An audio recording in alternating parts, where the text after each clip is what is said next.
back to Mitzi's Kitchen. We had a request from one of our viewers for some holiday breads. So today what we're going to do is a cream cheese pumpkin roll and followed by cranberry walnut bread. So to get started with our pumpkin roll first, we're going to get our mixer set up with the flat paddle here. Get that in place. We're going to beat 3 eggs with 1 cup of granulated sugar until that is light and fluffy. In the meantime, we're going to mix flour, cinnamon, ground cloves, salt, baking soda and baking powder in with the flour.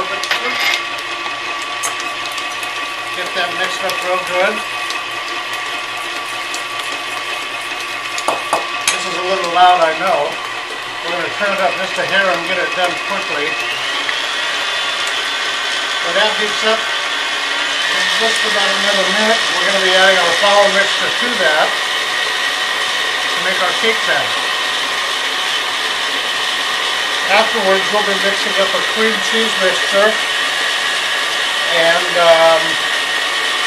spreading that on top of our baked pumpkin cake, rolling it up. But that comes later. First, let's get the cake out of the way. I've got my oven preheated to 375, and this looks pretty fluffy now. Let's begin to add our flour mixture. I think we can just pour it right in. Turn your mixer on low at first to incorporate some of that. Then you can begin to speed it up.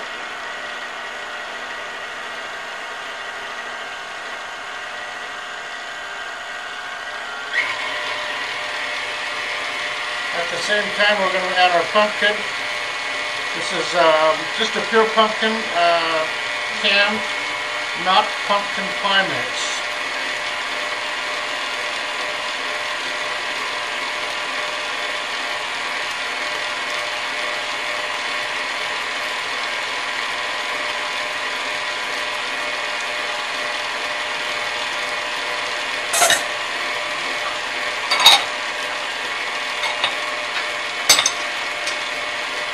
Okay, let's scrape the sides of our bowl down.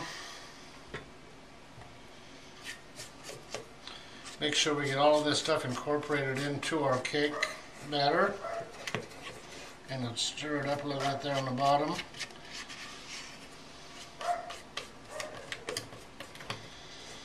I've noticed these newer paddles actually have, some of them have little fins on the side.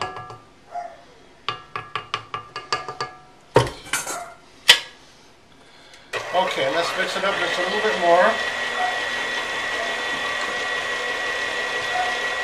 Here we have our baking pan,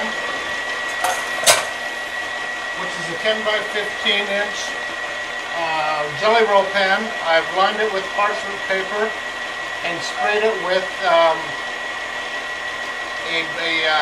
special spray that has both the flour and the cooking oil in it. You can do it separately and just sprinkle your, do it like you would a cake pan, butter and flour, whichever works best for you. Okay, let's get this out of here.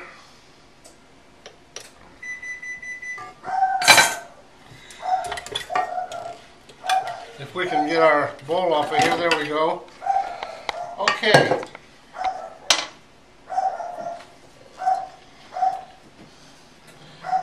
Get this poured into our prepared pan here.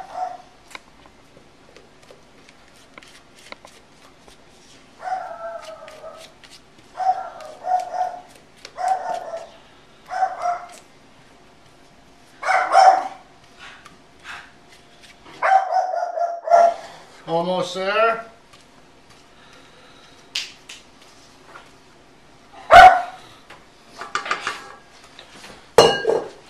Okay, then let's just smooth that out a little bit. So we get it on there evenly.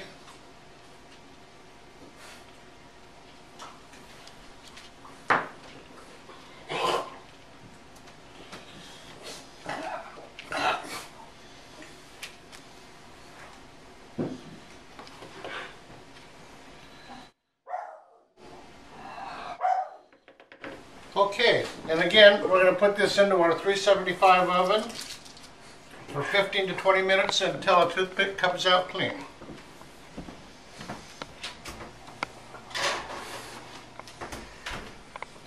When we come back, we'll be filling it with our cream cheese mixture.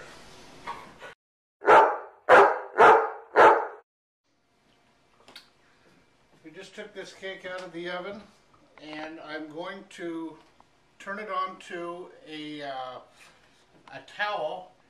You don't want anything with a ribbed pattern on it. It's really, actually, it does have some snowflakes on it, but it is just a flat towel, you know. So don't get something like a bath towel, like Terry. So we're going to turn this cake out onto this towel that has been sprinkled with powdered sugar.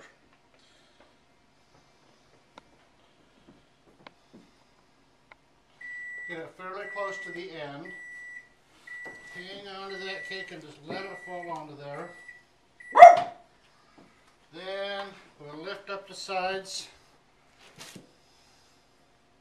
It's hot. Hold on here. Don't follow me. I may have had a little bit of a disaster here. We'll find out when we get this up. It's a little bit messy, but it's worth it.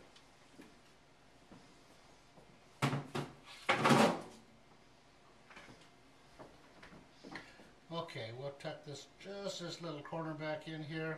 Not a problem. It's going to be rolled up inside the cake anyway. Okay, what we want to do now is, and this is a little lopsided, I'm not going to try to move it too much. We're going to roll it up and leave it rolled in the towel. Then let it cool on a wire rack. So just take your towel right up there and roll the towel right inside the cake.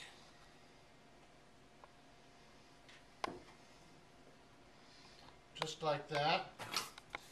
I've got a rack here.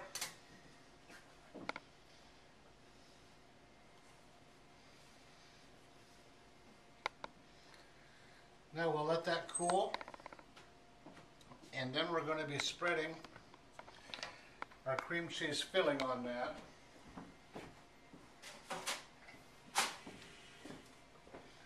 So once again, we have our stand mixer here. I have softened cream cheese, a little butter,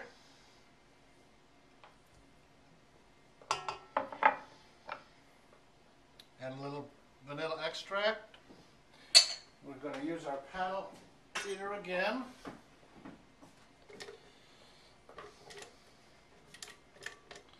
Get that on there.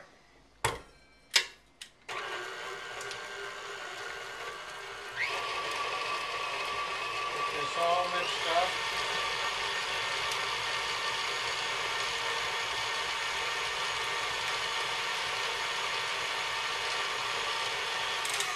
Okay, we'll scrape our sides down a bit here.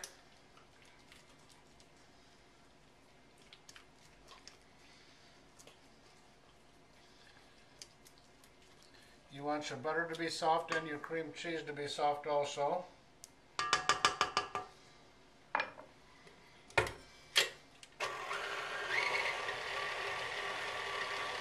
Okay, to that,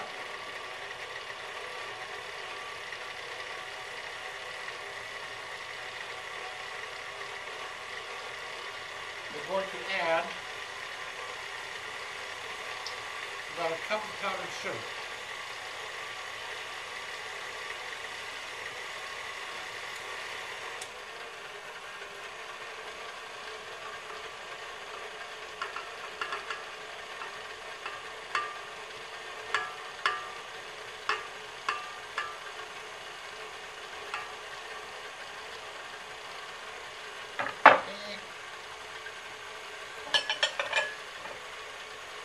I think we have extra out here for some reason. I'm not sure what we're doing with that one. Maybe that's next go round.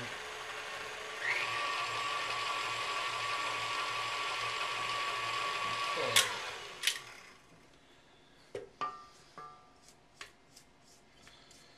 Scrape our sides down again.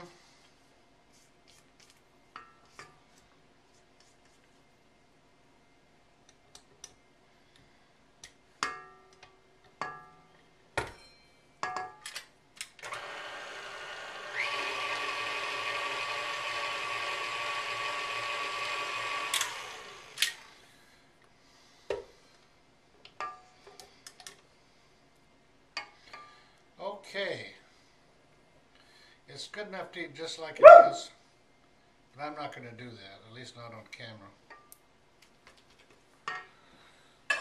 So here we have our cream cheese mixture. We're just going to let this sit at room temperature until our cake cools. Then we're going to spread it on the cake, and we'll show you how we finish this up when we come back. We believe our cake roll is cooled enough now that we can unwrap it and get our filling spread on. A little bit of a messy job, but this is the worst part of it.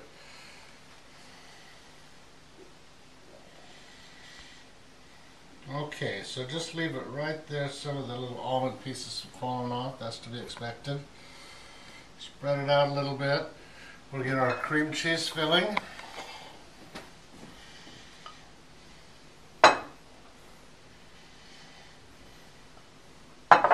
Spread that right on. It's going to be pretty thick.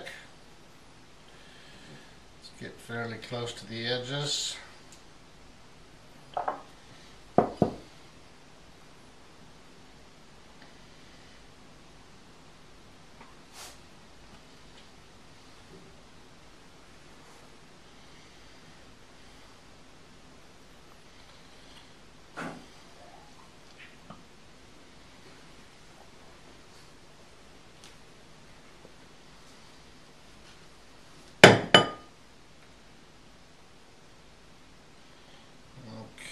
It's looking good.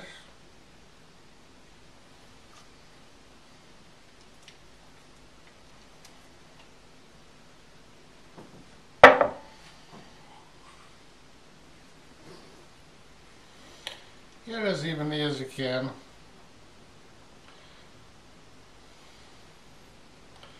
That way when you roll it up, it's going to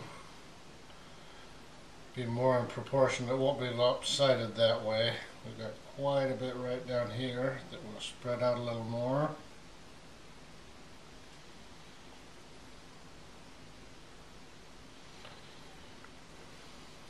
Okay, we have our icing on. Now we're just going to roll it back up without using our cloth, of course.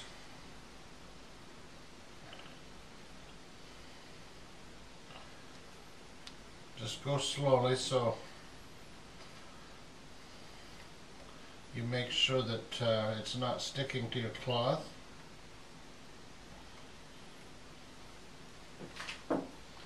Okay, and you can pick that up, transfer it right to your serving dish. There we have it. Okay, now we'll just slice a little piece of this off.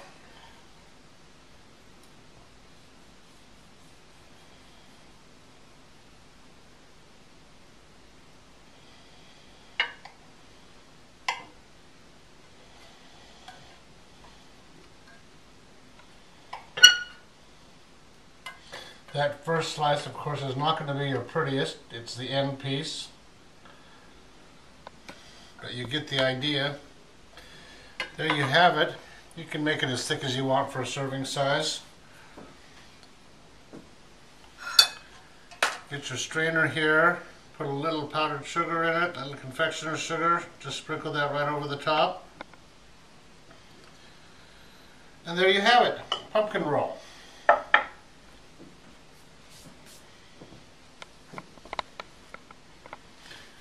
Thanks for joining us. Our next one will be our cranberry nut bread, which we'll be doing here shortly. Now let's get right on with our cranberry nut bread. This goes real fast if you have all of your ingredients prepared, and I do. So first of all, let's take flour. I think this is about 2 cups. And we've got 3/4 of a cup of granulated sugar. We have our a little bit of salt, I think 3/4 of a teaspoon, some baking powder and some baking soda we'll put in. We want to mix all those together.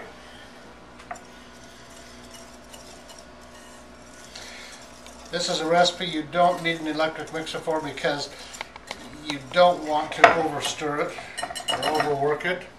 Okay, then we want to get about a half cup of chopped walnuts in, and we have a cup of chopped cranberries.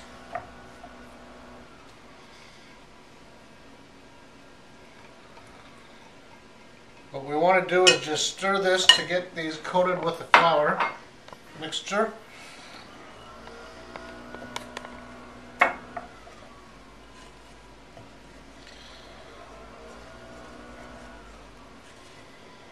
Such an easy recipe. I don't normally make Christmas breads, but I'd like to thank our friend Sandy Winter for asking me to give it a shot. Okay, now our wet ingredients will mix together. We have, looks like about 3/4 of a cup of orange juice here. We've got 2 tablespoons of vegetable oil, 1 egg, and we have a tablespoon of orange zest. Get off there. Okay, let's whip all these together.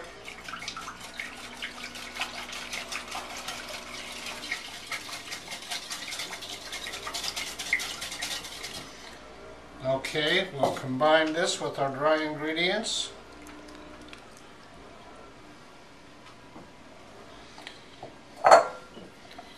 You can see this might just turn out to be a pretty thick dough.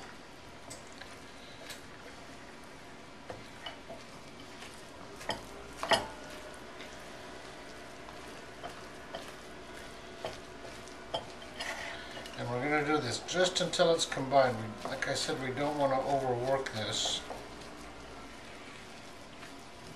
You can smell those cranberries already.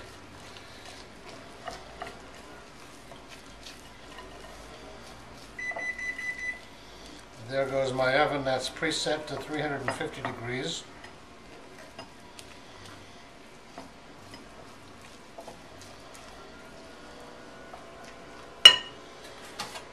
Okay, we have a pan here that's been, I have prepared it by just with a little vegetable shortening. We'll kind of spoon this mixture into here. Try not to make too huge of a mess on the way.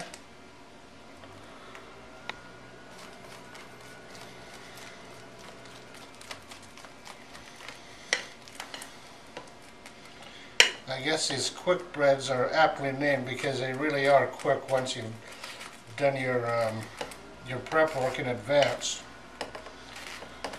And so easy, anybody can do it. They really are never fail. As long as you check for doneness, make sure that you use the toothpick method. So if that toothpick comes out clean, you're done, and normally they will bake at 350 for 35 to 40 minutes. You can get all the technical information on Bitsy's Kitchen blog, of course. Okay, let's just smooth that out.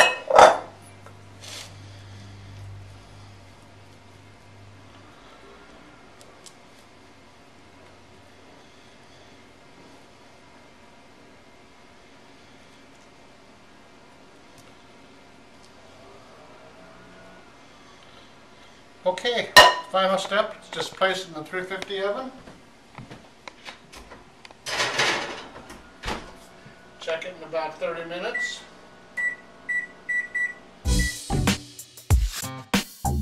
Our cranberry walnut bread has been cooling in the rack for 10 minutes, excuse me, in the pan for 10 minutes, and now we're going to turn it out on to a rack so it can finish cooling completely.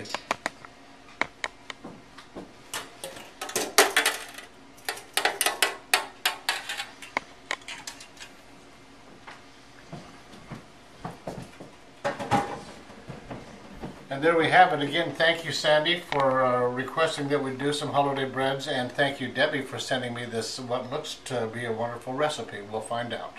See you next time.